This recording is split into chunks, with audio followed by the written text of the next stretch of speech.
All right, I'm going to do it. I'm going to talk about video games and grown men who are gamers. Now, let me say a couple things before I say another word. First, uh, I'm getting older. I have a lot of pain, and I might just be a cranky old fart. And I grew up in a different era than some younger men. Well, obviously, I grew up in a different era than young men of today, and we definitely view the world and manliness and manhood, and uh, we view things differently. So, what I see happening with these games and men who are gamers. Now, I'm not talking about a guy who sits down and plays a video game with his kid. I'm talking about grown ass men who continue to play these silly, childish video games into their adulthood and don't give up, don't give it up. And it affects their life. And they spend, large amounts of money on it and devote large amounts of time to it. And I did a video already about this, but I deleted it because I don't want to hurt anybody's feelings. And, I just may see things differently than you. And my opinion carries no more weight than your opinion. I'm not stupid enough to think that my opinion is so important that I'm more right than you are. It's just maybe if you're a gamer, we have different opinions, and I'm going to share mine.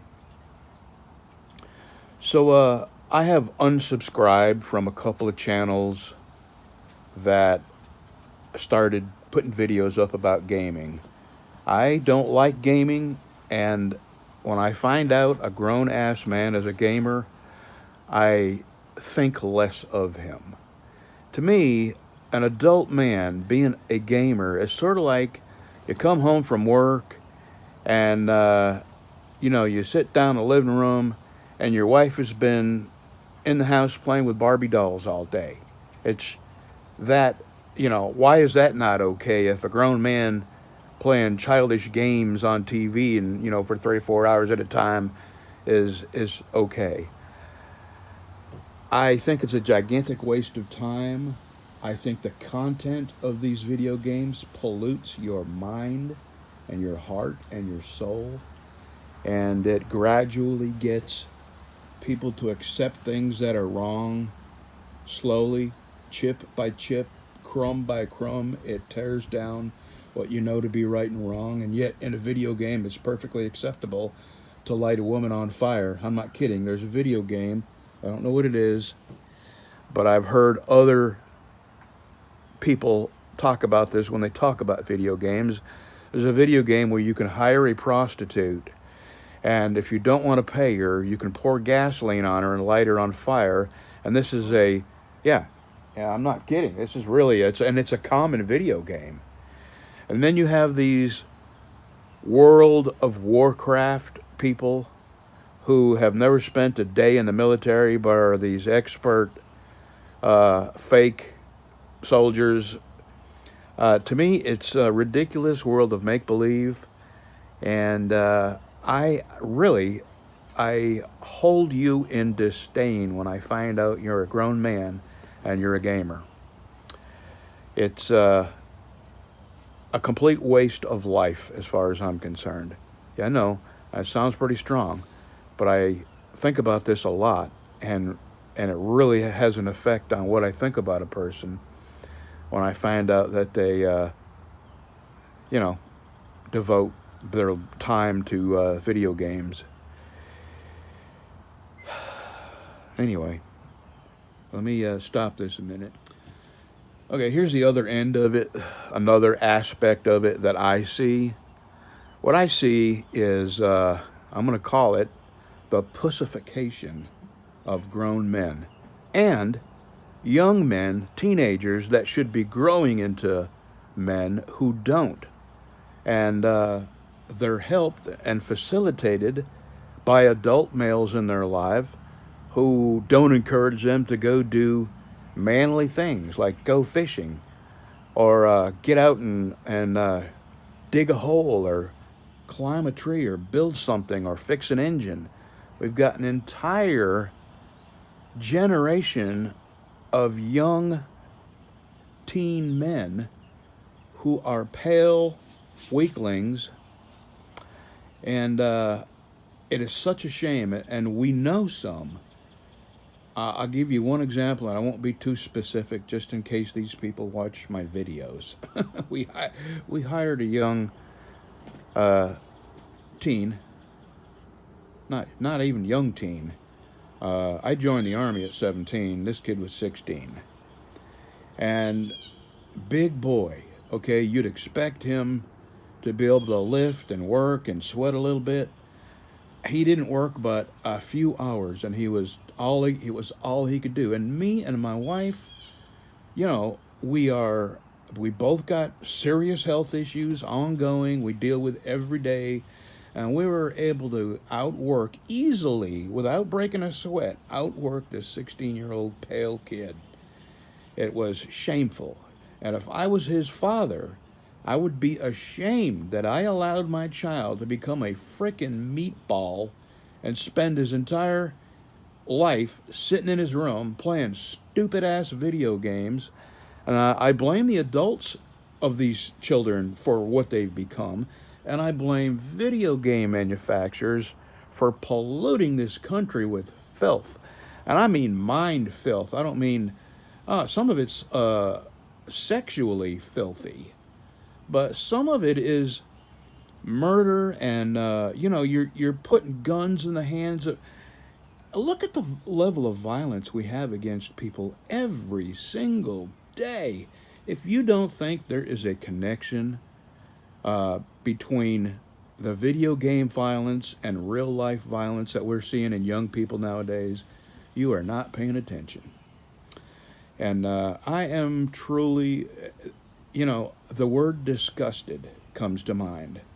So if we're friends or we're getting to know each other and I find out you're a gamer, excuse me, but I want nothing more to do with you, because you are part of the problem with this world.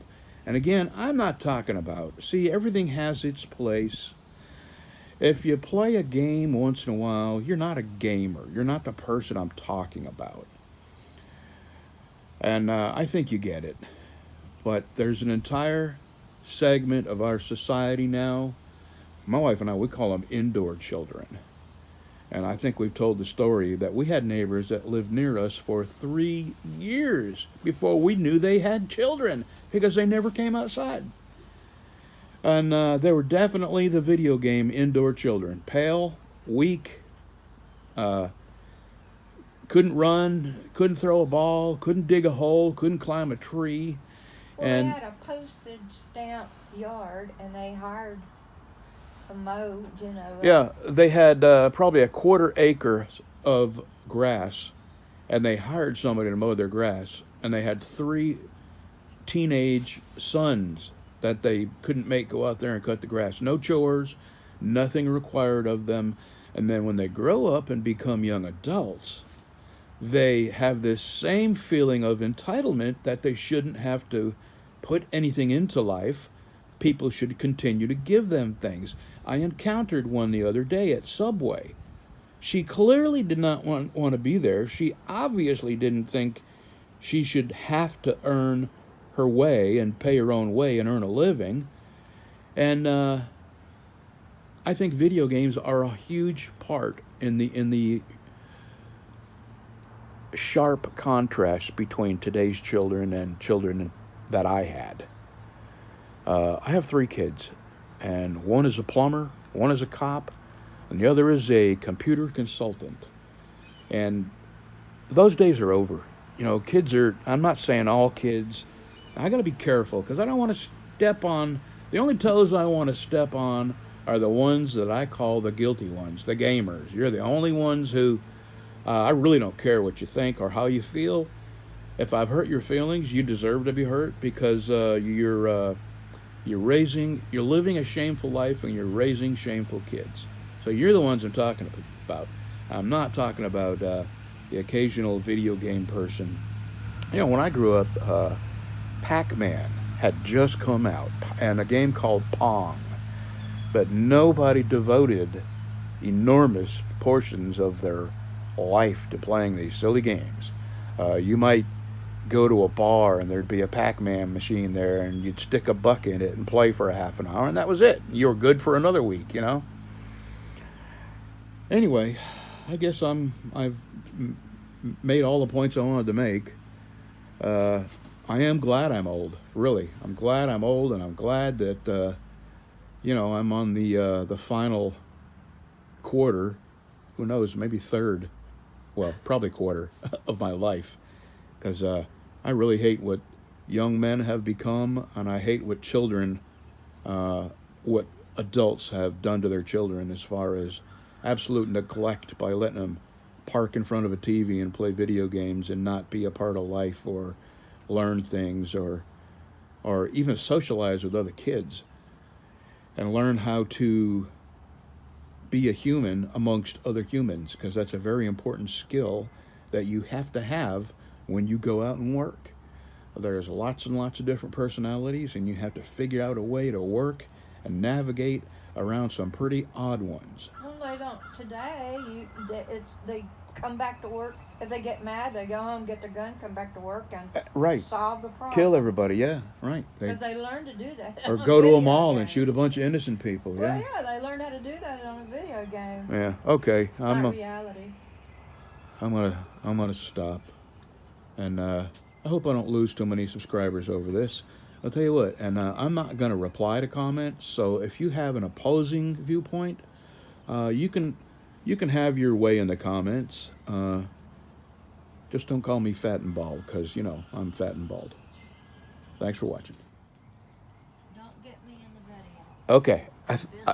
I thought that was the end of it, but I've thought about something else, which is a perfect example of how video games train your mind to accept violence that your natural mind would protest against. When I joined the Army back in the 70s, the big bad meanie back then was Russian soldiers. That was our chosen enemy, the enemy du jour. And in bayonet training, they would have us stab these dummies, and these dummies would be dressed to look like Russian soldiers. And they would have us stab these dummies over and over and over and become methodical and mechanical at stabbing these Russian soldiers. Oh, they weren't really Russian soldiers. They weren't really humans. But what they were trying to do is wipe the reservation that you would have against stabbing another human in your mind out and replace it with a mechanical desire to please your drill sergeant or stab this dummy in the right in the heart where they have the target. It's a form of mind control in the Army. Lots of it is physical training, getting you ready to be a soldier, but probably 50% of it is mental conditioning. And that is exactly what especially these extremely violent video games get you to do, or Grand Theft Auto, where they get you to steal a car.